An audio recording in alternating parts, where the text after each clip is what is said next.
Final Four time for the Florida Gators. The Florida Gators will be making the trip to San Antonio for the Final Four. And big things going on. We'll be joined by Rob Brown from SEC Sidelines, Brendan Martin, executive producer of Gator Bait Media, and later we'll talk Pro Day review as well as spring football with Florida great Jalen Teez Tabor. All that and more on the Tuesday night edition of the Buddy Martin Show. Tell it like it is Tuesday. Let's do it. Yes, it's time again for Buddy Martin. Call him up and tell him what you're thinking. But be kind because he's doing the best he can. Better, stronger, faster. Mama says that alligators are ornery because they got all them teeth but no toothbrush. Hey, what if the voice calls while you're gone? Take a message. Bye. You ready, champ? I'm ready for this my whole life. I'm incapable of small talk. But that's why you love me, right? Kind of intimidating to be in the presence of so many great athletes.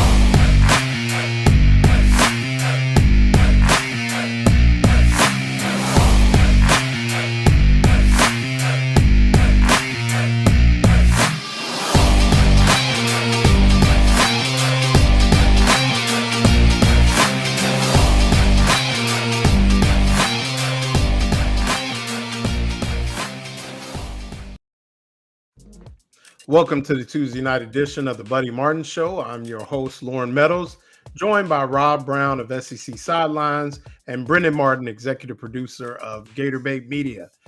I mean, it's big news. I mean, everybody knows it. The Florida Gators are going to the Final Four. Defeated Texas Tech by a score of 84-79.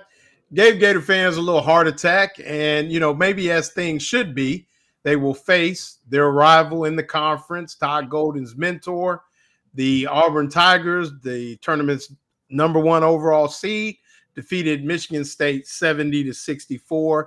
And now we basically have a matchup of what some people think is the best two teams in the country, definitely the two best teams all season in the SEC, the Florida Gators and the Auburn Tigers. So Rob Brown, dream matchup. We probably wanted it in football, but we're getting it in basketball. And here we are in San Antonio at the Alamo Dome for the showdown between the Gators and the Tigers. Yeah, and they met, March, 2 months ago. And I was listening to Wimp Sanderson this morning on Scarborough Knows podcast on this channel, and Good Coach old Sanderson Whip. said, they're talking about, if you've already played a team during the year, what does that mean? He goes, well, you have tape on them. That's it. And I don't know what it means. That's 2 months ago. Both teams are completely different. In actuality, Florida is actually better. Auburn was really good. Then they dipped, and now they're playing better. They lost to Duke at Cameron first week of December, 84-78, and they beat Houston out in Houston early in the basketball season. Mm-hmm. You can make too much out of beating somebody 2-3 months ago, but you can also make too much out of it if you lost, because then you can start wondering, can you beat them in a match? If you look at the X's and O's, Vegas, they're smart. They got the Gators as a 2.5-point favorite. And if Auburn's guards don't produce the majority of the points, they're going to have a hard time getting a win. Just too many big athletic Gators inside. Nobody else has that except Duke. Yeah, I mean, if you look at Duke and you look at Florida, and even ESPN Bet has the odds, the Duke Blue Devils come in with even odds, Florida Gators plus 280, Houston Cougars plus 500, and Auburn plus 550, which is funny because the number one seed in the tournament has the least favorable odds right now going into the weekend. And I'm kind of with you too, Rob. I mean, and what Coach Sanders has said is, it was so long ago, teams change. And to Auburn's credit, and I'm going to give them a little bit of grace, I really think they got bored. I mean, I think they were on a 21 of 20 game winning streak when the Florida Gators came in. And it was almost like they got up early, and then Florida kind of fought back and took the lead and took control. And it was almost like Auburn didn't recover. In a lot of ways, I would say, if I was looking at it going into this weekend's game, is maybe the Gators may have done Auburn a favor by waking them up in some ways. Now, they didn't face each other in the SEC tournament. Tennessee took care of Auburn. But I think maybe, when it comes to this game, Auburn will not, and maybe you could say, I don't think they necessarily overlooked the Gators, but they didn't really realize how deep that basketball team was. And this was a game without Elijah Martin as well as Micah Hanglogden. So it'll be interesting adding those two to the mix, what could come from that. Brendan, we'll be sending friends out there. I'll be out there. Yeah. What intrigues you most about this Final Four matchup? I just don't. I want to see how. I think Fran said it pretty poignantly the last time we had him on with us. Is that he said, I don't think we've seen Florida's best game, and I kind of feel like and everyone said, oh no, but I agree with him. I don't think we've seen the best effort from Florida. I don't think we've seen their best game this tournament, and I am interested to see how good they are. I think that's the question to me. I think that's what everybody wants to know, because I think everyone knows Florida's best day. They're going to line up and probably not blow the doors off anybody, but these two games. If they can if they can find a way to beat Auburn, which is not any easy task by any means whatsoever. I mean, they're tuned up and ready. I think it's going to be a very difficult game to win. I don't know if they can get past that. And then, are you healthy enough to then, we know who they're going to meet in the championship. So I don't know if I think this is where we're going to see how good they are, how deep their bench is, and how good a Coach Golden is. I know that's the obvious answer, but to me, that's the interesting part as a sports fan, to see what's going to happen. As Gator fan, I obviously want them to bring it home, but I think they're special. I think Rob was talking the other day just about, like, how young are they, right? Like who does come back, and if they win a natty, do they come back and try to do another one? Right. Yeah. I mean, and we could definitely discuss that as well, because I mean the roster could be stacked again next year if certain pieces would come back. But that game against Auburn will be Saturday, 6:09 p.m.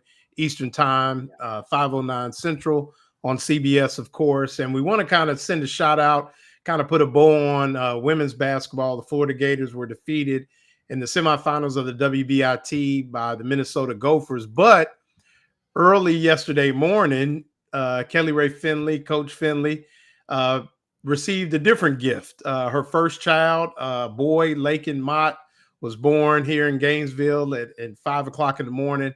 Just want to send our best to, Lakin, his mom, Kelly, Kelly's fiance, Sean, and hope them just the best of luck as parents.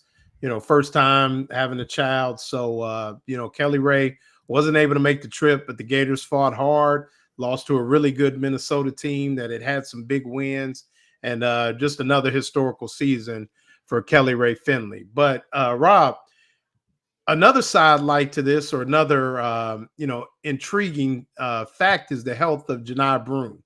Obviously, a lot of the Auburn people, you talk to them, and Bruce Pearl has kind of been, forthcoming with some information that he didn't practice. They didn't practice Monday, didn't practice today, didn't practice Wednesday, or didn't practice today, but maybe we'll look to practice, or won't practice tomorrow. We'll look to maybe practice Thursday there in San Antonio. What are you hearing from the Auburn people? And I mean, if you look at that elbow, I've never seen an elbow and a knee do the same thing on the same play, hyperextension by both. And is the knee? I told a lot of people are concerned with the elbow, the right elbow, but the knee was as concerning to me. Just the way he fell, he's going to play. I mean, at this level, I mean, good grief! I can think about stressful situations, high pressure you've been in. You're in the Final Four, and that's why he came back out in Atlanta against Michigan State. And Chaney Johnson, Dylan Cardwell held Auburn. They didn't give up a point. I mean, there was still 10-point differential. Mm-hmm. I have no doubt he'll play. And what I believe is going on, I think he hit his funny bone. And I think he hit his funny bone, and he's 6'10". I ain't 6'10". He is. And when you fall, it's like a big tree falling. It's different.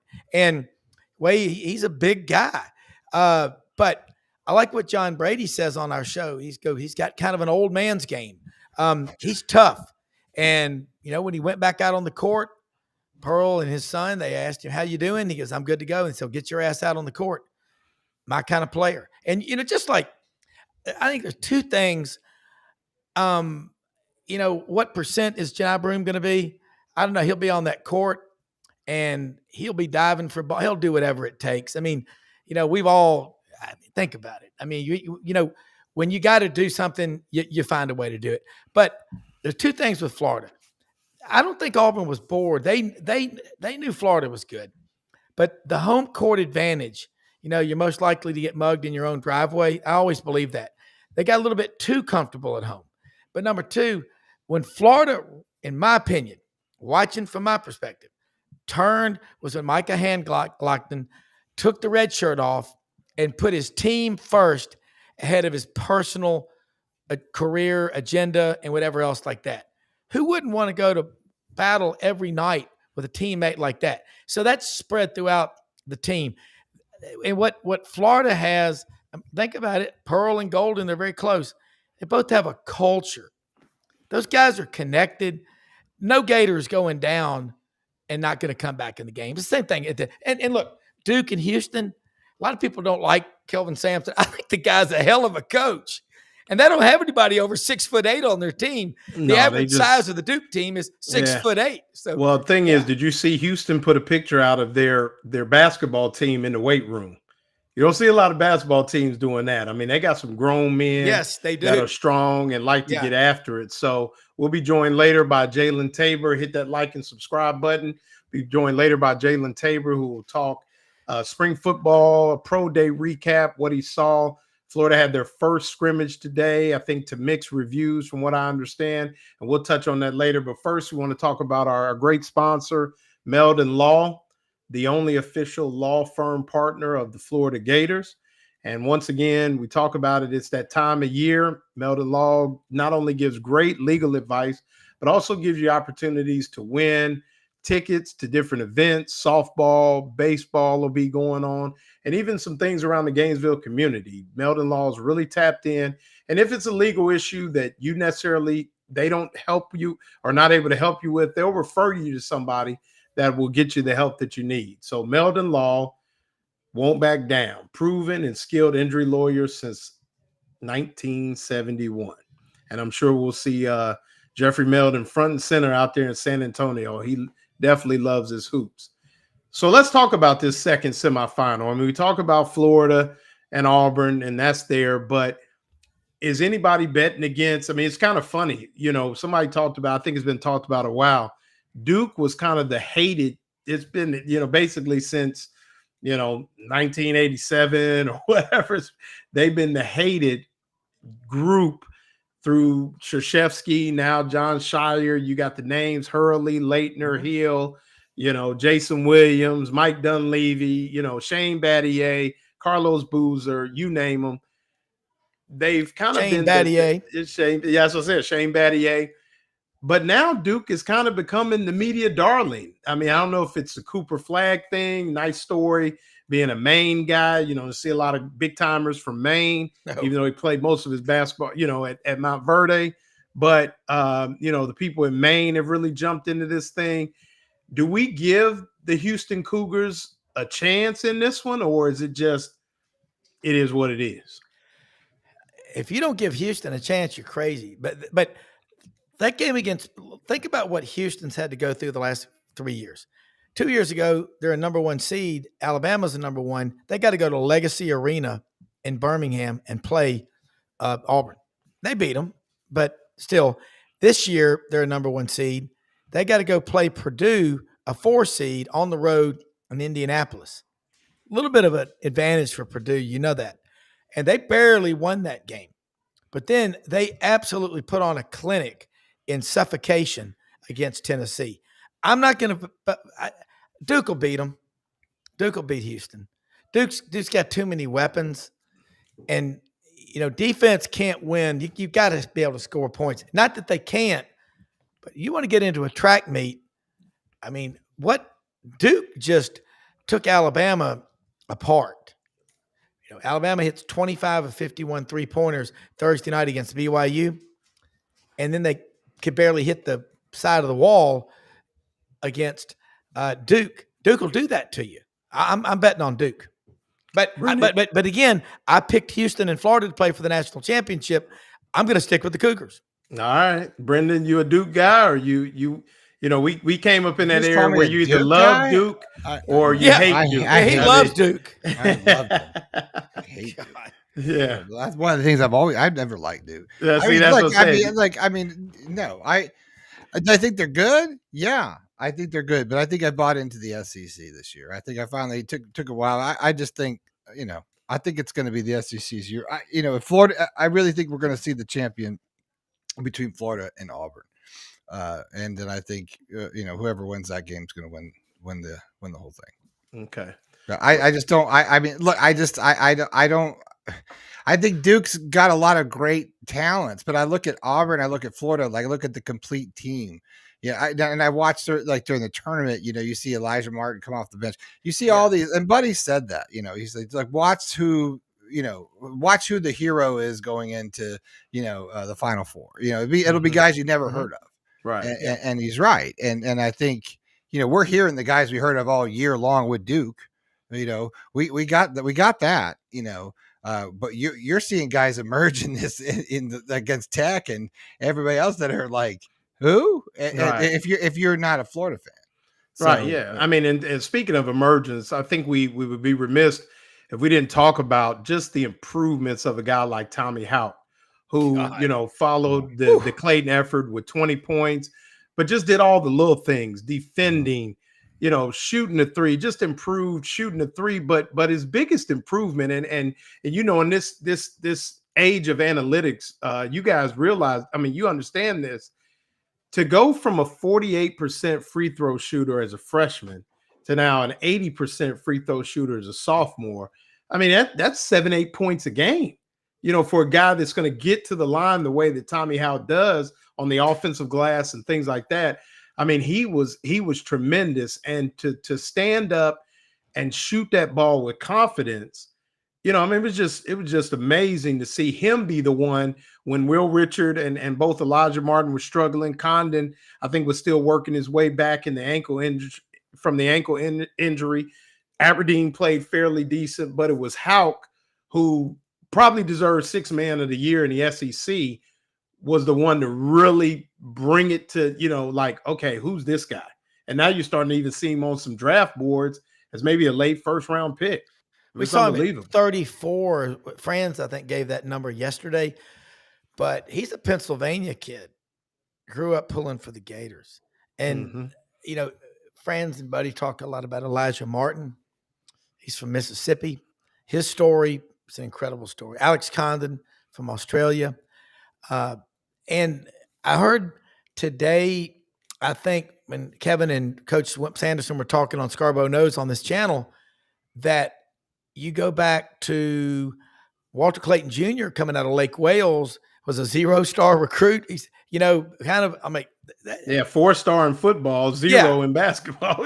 but in fairness, that's probably because he didn't get a legit evaluation. Mm-hmm. Right. I mean, because he's, if you can't, okay, Mark Sears, Walter Clayton Jr., both first-team All-Americans, along with Janai Broome. Who would you want as your starting point guard? Oh, no, Sears is a shooting guard, but who's a more complete player? It's Walter Clayton. Mm-hmm. His best guard. He just is. Because he plays defense and he scores, but he's also the kind of guy that'll pin you up against the wall if he doesn't see you giving 110% effort. Right. He's an alpha male. I think he and Broome are the two best players in the country. The most complete player probably is Flag. Right. I'll take Clayton, man. I'd build a team with him from start. Well, I think he's definitely, moved himself possibly into being a lottery pick, if not right on the doorstep out of it. But Brendan, you've watched a lot of Florida basketball. We all have. Where would you put Clayton Jr. in the rankings of best guards to come out of Florida? I mean, is he the best? If he wins a natty. I mean, I guess I always go back to like I go to hardware. I mean, because to me, it's all about what did you do to elevate your team?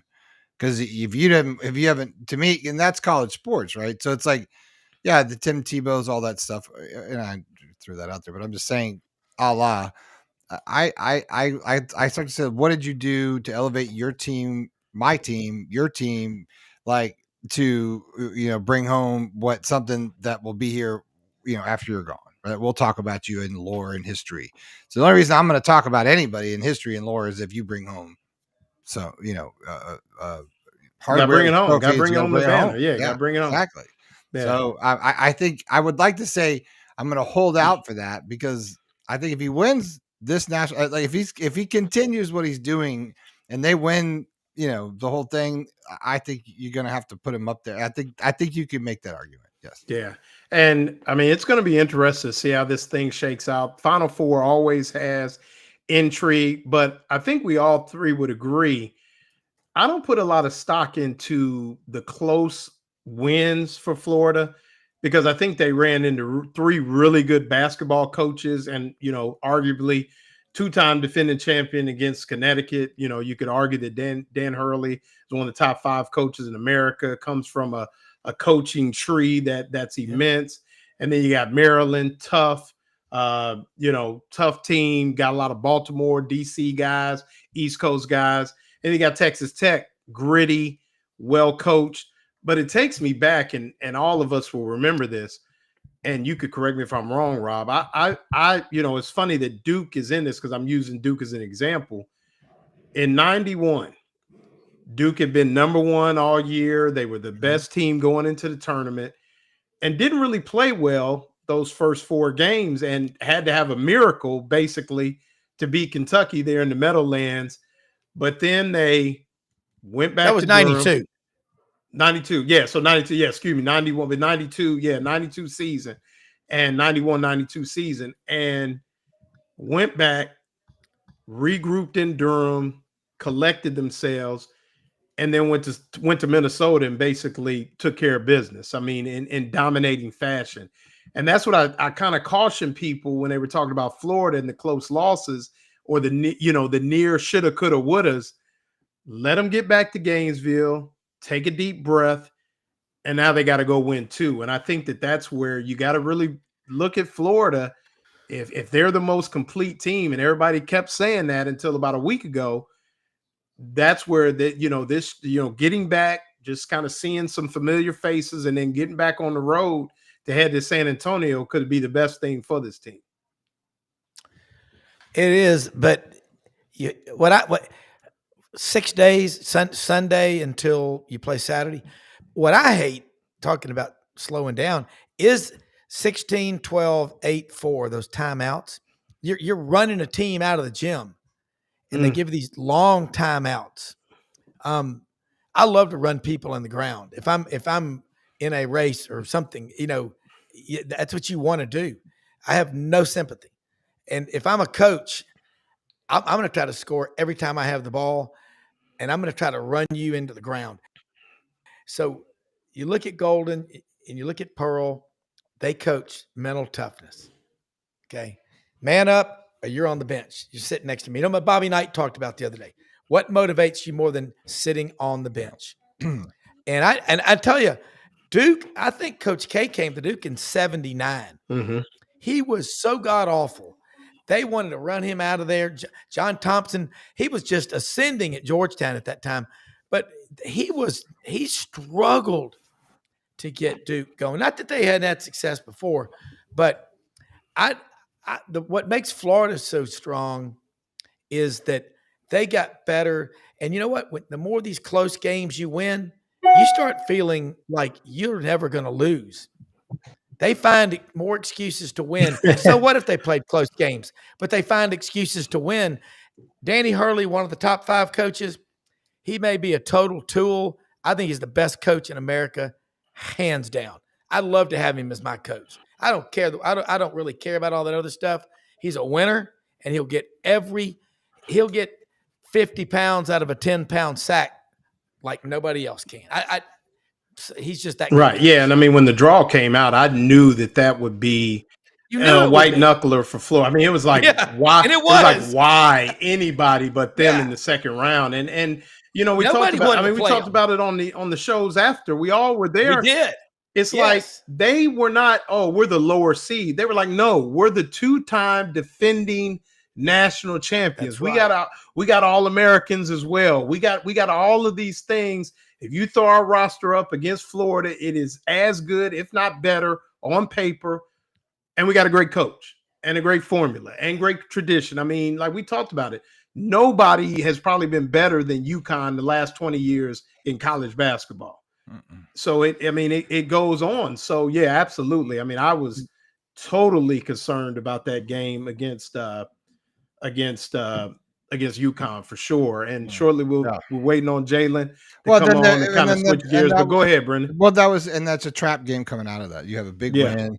Everyone looking for that potential to go that way. Interesting sidebar. If you're reading the chat on the side here, I don't know, talking about your question about shooting guards at Florida. Have you looked at it over there? I'll put it up over there.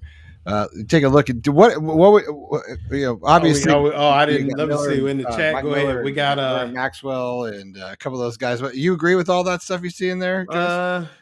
Well, see, I mean, it's tough for Bradley Beal. I mean, I'm a big Bradley Beal guy, but he was only here 1 year, and like you kind of said, I mean, I think they made Elite Eight, which that's a good run. But I mean, Vernon obviously is top notch. Got to give a shout out to Vernon Maxwell. Vernon Maxwell been burning up them airwaves lately. Funny as all get out. I would say that. I mean, these names, Teddy Dupay. I would say that Clayton's definitely better than Dupay. No disrespect. I mean, Dupay lit it up. I think he still might be the all-time leading scorer in Florida high school history. You got it. Vernon Maxwell, I agree with. He scoring dominance probably. Mm-hmm. I don't know what I think I had it up here earlier. It's average 20 points a game or something like that. Yeah, Vernon is. I think if Vernon. I mean, I know there was some things with the university, so they took Vernon's records down, kind of working average to get 20.2 points a game over his final 2 seasons. So right. Okay. Yeah. So it looks like our guest is coming. Oh, yeah, and he got to run. We got him for a short minute. All right, is he going to come in? Oh, there he is. All right, yeah, so let's bring him in right now. Yeah, go ahead and bring him in. With that, there he is, my man, Jalen Teez Tabor. What's going on? Can you hear? Go Gators. Yeah. Somebody's fired up, man. How you doing? I'm good. How y'all doing today? Good, man. I need to give you a proper intro, man. 2014, 2016 Gator, 2017 second round draft pick of the Detroit Lions. Spent time with San Francisco 49ers, Chicago Bears, Atlanta Falcons, Seattle Seahawks, Indianapolis Colts, Houston Roughnecks, and the San Antonio Brahmas. Was named first team All Southeastern Conference. And just all around good guy, man. Really getting to know this guy. Loves to talk football. Thanks for joining us, Teez. Yes, sir. Tell us about Teez, man. You kind of jumped on the folks at Florida with that nickname Teez. Break that down for us a little bit. Oh man, it goes back a long way. Probably when we was about middle school. We had this group, MySpace. If anybody remembers back in the day, it was like the first social media. And we had a group called the Easy Boys, and my last name is Tabor, so they called me Teezy, and it just kind of stuck from there. Oh, okay. So you been real positive on this group from what you've seen in spring football and things like that, and we're going to get to that. I know you got to run about 9:45, but let's talk about Pro Day. You and I spent some time talking during Pro Day. I think you were really impressed with some of the things you saw. RJ Moten clocking at 4.5, I think was pretty impressive. Big Dez knocking out 30 plus reps with the wide grip bench, things like that. But what stood out to you with the Pro Day at Florida? Last year was kind of I think it was only 2 or 3 scholarship athletes, but this year you had some big time guys out there. You saw Graham Mertz throwing, Chim DK, a lot of different guys. DJ Douglas did a nice job at safety. I mean, a lot of guys really showed out and did a nice job. What impressed you most about that Pro Day? I just want to say the group as a whole, like, I don't think this group is gonna get enough credit for, what's about to come down the line. But this senior group right here, we had 3, 98, Graham Mertz, 17, 6. All those guys were very, very, very good players and very, very pivotal to what we had going on this year. And so just for them to get kind of the buzz back around town, pro day, I don't know how it was last year, but it was a lot of scouts was in there this year. Just the whole group bringing that Gator that I don't know if you can hear it or you can feel it, but it's brewing. It's brewing. And it kind of speaks to, we talk about Chim DK 17, Elijah Badger, number 6, guys that I think you were, you talked about, man, they would have been a problem if you'd have had to line up with them. You were pretty impressed with the work that they were able to do. Jason Marshall, had a really good day too, coming off that injury. What did you see from Jason Marshall Jr., who I think had a really solid day, particularly for somebody coming off an injury? Oh, he's one of my favorite players in the draft. Being at the University of Florida and watching our cornerbacks, specifically watching our DBs on just, before I was in school and after I came out, it's a long lineage of guys. And, we wear our hard hat at the University of Florida at cornerback. We don't shy away from that. Guys, Joe Hayden, Janoris Jenkins, Lito Shepard, Keywan Ratliff, Vernon Hargraves. I mean, the list goes on and on. And when I watched Jason Marshall, I'm like, this guy right here is he's one of us. He's one of us. He's from the 305. And when you just watch him play football, it's like, this kid, he has something. And it's obvious he's a University of Florida cornerback, so that just says it right then and there. But I'm really high on him, and I think if somebody gets him in the second round, if he slides anywhere past the second, third round, the team should be running to the phones. You're gonna get a 8-9 year starter at cornerback in the league right No now. doubt. And Rob, I know you've been following the SEC. I know you remember this guy. He got it done under 2 different head coaches. Started out with Muschamp and it ended with McElwain. But I mean, he was somebody definitely that got it done and was a ball hawk and had great ball skills. That was you you had the one-hander against Kentucky going out of bounds, wasn't that, with the snag? Was that you? Yeah, Quincy had the one hand against Kentucky. I had the one against Vanderbilt. Okay, Vanderbilt. yeah, that was nice. But Rob, I know you remember Jalen for sure. Yeah, and you the Gator. I'm an Auburn grad. I think it's criminal that Auburn doesn't play Florida every year. That was a great rivalry, and you're younger. That ended in 2002, but that game was such a measuring stick. And Auburn, Georgia, Auburn, Florida, and Florida, LSU. There's so many great rivalries. But just my perspective, last year on this show, I said Florida would win 8 games last year, and they got there. They got that 8th win in the bowl. But at the end of the season, as a player, I kept trying to say everybody's got logo fever, and it's a 12-chapter book. You can't skip from chapter 1 to chapter 6. You got to play those games. And I kept telling people, I said, look, I do my show in the mornings on this channel, SEC Sidelines. I'm on this show a lot, with Brendan and Lauren, Buddy, Franz, and everybody. I said, Florida's talent is 9th best on that blue chip index. And I said, those players, just from my opinion, love Billy Napier. And I said, they're probably going to win 3. I picked them to win 3. I said they'll win 2, maybe 3 of those last 5. And everybody said, oh, they're going to lose every one of them. Well, I mean, beating Florida State was like clubbing baby seals, but still, y'all, the Gators came on fire at the end of the season. And I got them picked to win 10 games this year. But I love your – you are – they think that I'm bouncing off the wall in the morning with the coffee I drink. I love your enthusiasm. Nah, he talk about that Gator pride. He's bullish, man. And and when we talk, we talk in practice, and he really has a lot of good things to say about a lot of the young guys. Yeah. And that's what I want to talk about next, Jalen. You talked about you're pretty impressed with the young receivers, and we'll get to them. But I want to talk about a guy that kind of came out with some fanfare, kind of came back to the pack a little bit at Colorado, a lot of different things, what happened there. But I think Cormani McClain quietly has really put himself back in the view of those that really know the game, putting on the muscle, adding the speed, and then really buying into what you talked about, that cornerback culture at Florida. Yeah, Monty, man, he's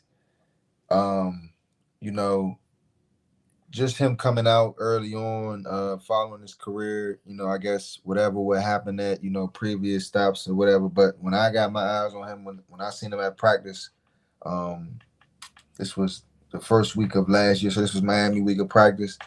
I went over there. He was on scout team. He wasn't even playing. I said, bro, you got what they looking for. Like, you are it. I hope you know that. And I just, but just seeing his growth is like from maybe 9 months, man. You could tell he wants it now. He's there. He's there mentally. He's starting to figure it out, and he always had it athletically.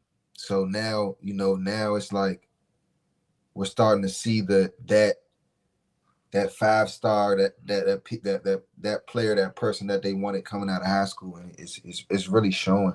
Like, you see it at practice. He's competing.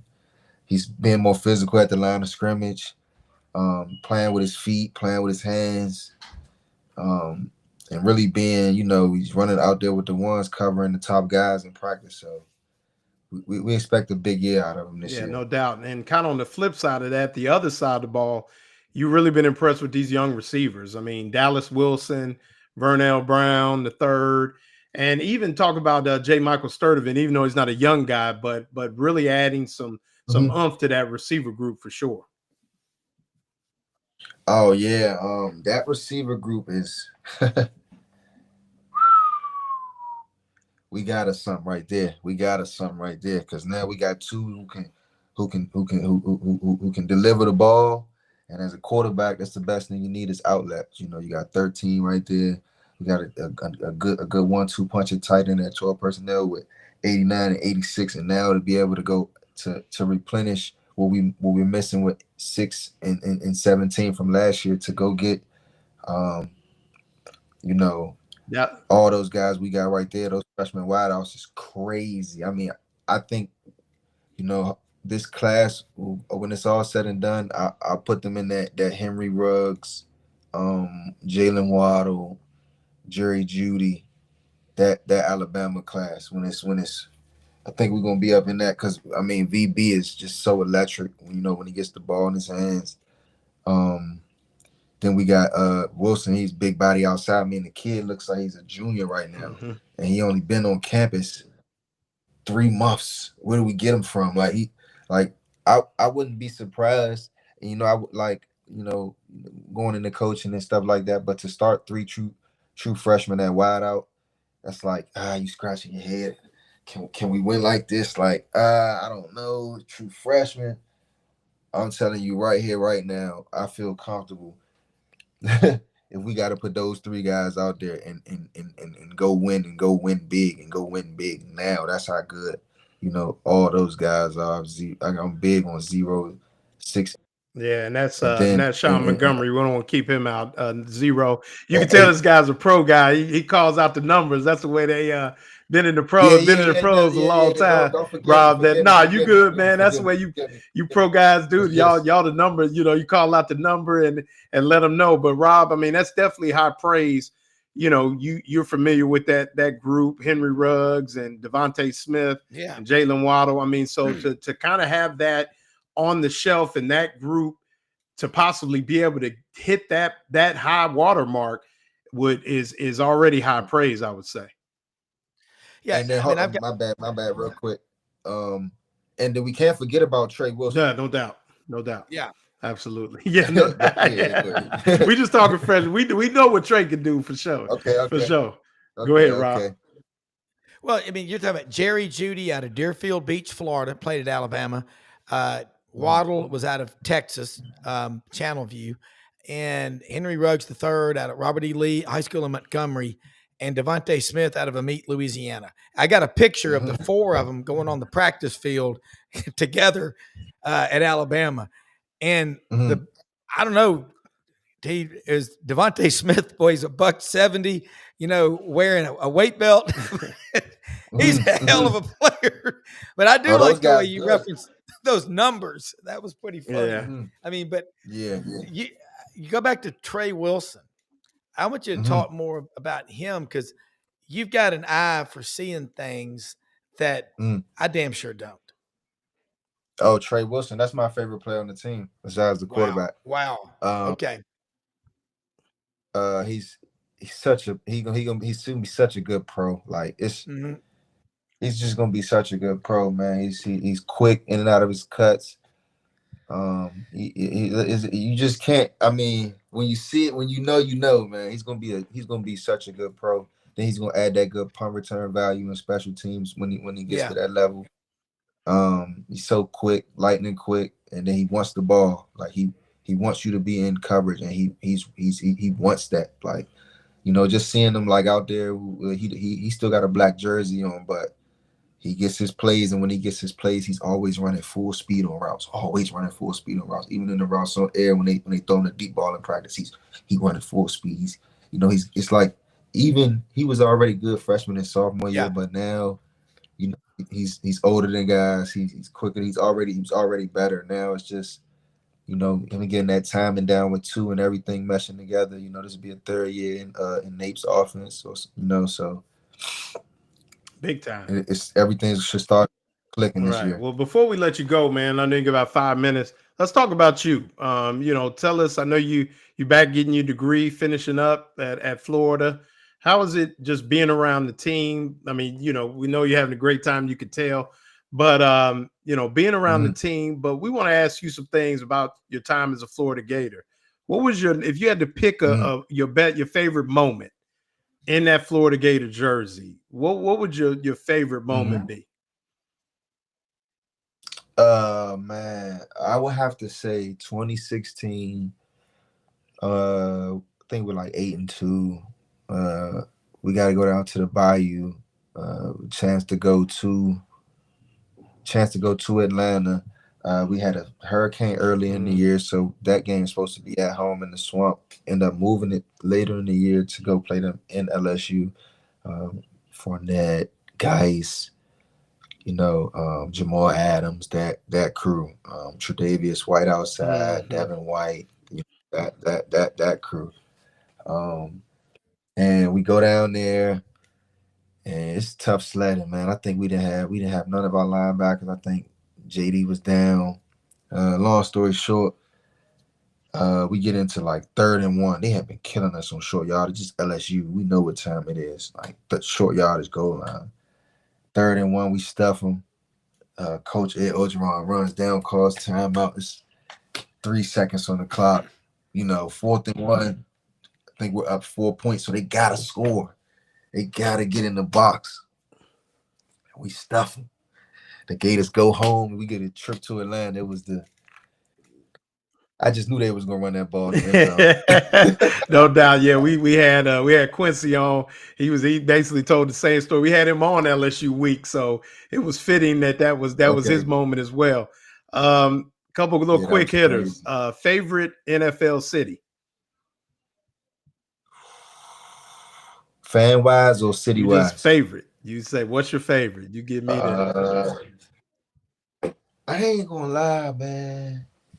I would say Chicago and Seattle since I played there. Chicago and Seattle. Okay. Favorite Florida teammate? Oh man, it gotta be my man Quincy. Okay, that's your ace, huh? For sure. And then the Final Four is in San Antonio. So if you had to make that 17-hour drive to San Antonio, whose music you got? You got to pick one artist to vibe to for 17 hours. Who we got?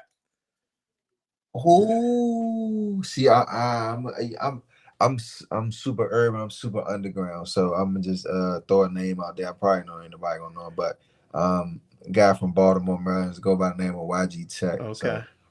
So real inspirational. Get your mind right type of guy. Okay.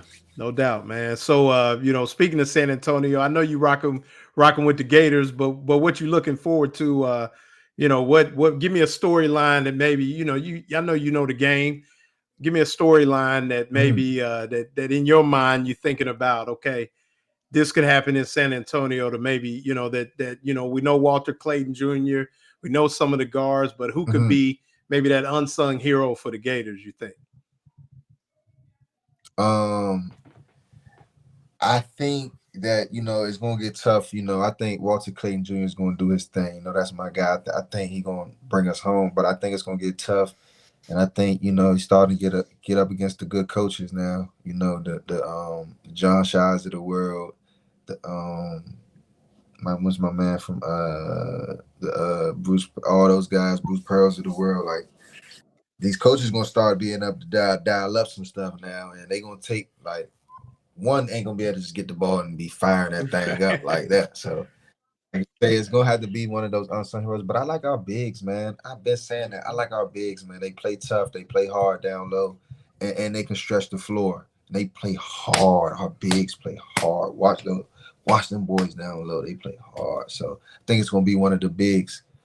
No doubt. Well, man, appreciate you coming on, man. Definitely appreciate your time. I know we were trying to make this happen for the last few weeks, but definitely appreciate you giving us your time. I know you bullish on them Gators, man, and we'll definitely you gonna be around for the spring game? Yeah, I'll be around. You said he went to Auburn? Yeah, he's an Auburn guy. Yeah. Oh, ain't that who we played? Yeah, we play Auburn. Yeah. Yeah. In the Final Four. Yeah. Okay. So Rob is my normal co-host, man. But he's an Auburn guy. So we'll be. But I'm gonna tell you, man, I give Rob credit. He's not a homer, and I think Rob been riding with Florida more than he has Auburn. Even though he would love for Auburn to win, but he tells it. We call it Auburn got a good team. We call this telling like it is Auburn Tuesday, and he tells it like it is for sure. Yeah, and I think. The Gators, 5 big guys, as Fran says, that's 25 big fouls that you can give. And then you got Walter Clayton, Denzel Aberdeen, Elijah Martin. It's just hard to see past that, and they're good. And hey, in Final Four, you say you got 4 number 1 seeds. It's only happened twice, so they're all happened in 2008, UNC, Kansas, UCLA and Memphis, and here it's happening again. So Memphis. It's going to be a while. And Memphis was up by 9 with 2 minutes left. Couldn't hit the free throws. My boy D Rose was supposed to get that national title, but yeah, man, we appreciate you, Teez. Appreciate having you on, man. And I'll be talking to you for sure, man. Definitely. Let's get together soon. Well, thank you, man. I definitely appreciate y'all giving me the platform. Oh, yeah. Definitely coming on here. Yeah, this definitely a pleasure. You a fan favorite, man. This won't be the last. Yeah, for sure. Great job getting your degree too. I appreciate you guys' time. Yeah, good luck. How close? How much? Yeah, how much longer you got? Yeah. I'll be done before the football season starts. Good man. Good man. That's awesome. I'm proud of you, man. Yeah. That's awesome. Yeah, you gonna march? Thank you. I haven't. I don't know. Come on. I'm thinking about it. If my daughter want to come and watch it, I'll do it. Yeah. Not then. If she don't care. All right, man. Appreciate you coming on, man. Definitely. I'll be talking to you soon. Take care. Hey, I mean, you got to march. What's the enrollment on the campus in Gainesville? 35? No, it's more than that. 55, something like that. Maybe somebody. Dan Bond. Call Dan Bond. He'll know. Get Dan Bond on it. He'll know exactly what it is. Our staff writer Dan Bond. Get Dan, but yeah, I think it's like 55. I think or some 60. It's up there, man. I mean, it's a lot of people, man. They So, but yeah, man, just a great guy. Really got to know him, and I'm gonna tell you, man. When you talk to some of these former players, and this is what we talk about on this show a lot, Rob. How people feel about Billy Napier and what he's building. You talk to guys like Quincy Wilson. You talk to guys like Teez and Brandon Spikes. See him every day in practice, and just talking to guys. And where they are, I mean, Brandon Spikes is a guy who, he's so impressed with Napier. Don't put me on the field. Give me the opportunity to mentor and help grow these young men. I mean, the total package. I mean, they're bought in, man. I mean, obviously, we talk about it. You're judged by somebody just said it was 35K in 95. So I'm sure it's more than that now, enrollment. But it just speaks to what Napier is building. But it comes down to it. And they had their first scrimmage today. I think it was 50-50, kind of how it went. Obviously, DJ Lagway wasn't full go in it. But they said he did run around a little bit, which is a good sign for Gator fans. But those 12 Saturdays a year, that's what it comes down to. Yeah. As many trips as you take, as many speaking engagements, as many babies as you kiss, it's those 12 Saturdays. And Teez has been a guy that feels like, this is a team that could be what I call a December team now, a team playing in the national playoff. Well, he's got a good read on the team. You can definitely tell that, calling them out by the numbers. That's what he's looking at in practice. And, coaches, they don't know the players that are sitting in the training room in the ice bath all the time, rehabbing. That's what they're supposed to be doing. Some of them are really not. But I like what his take was on those Gator defensive backs. They're really, really tight knit. There's power in silence and stoicism. The great stoic. That's Billy Napier. You could almost call him stoic, but watch the way his players interact with him. Okay, he's got their back, and they cover for him.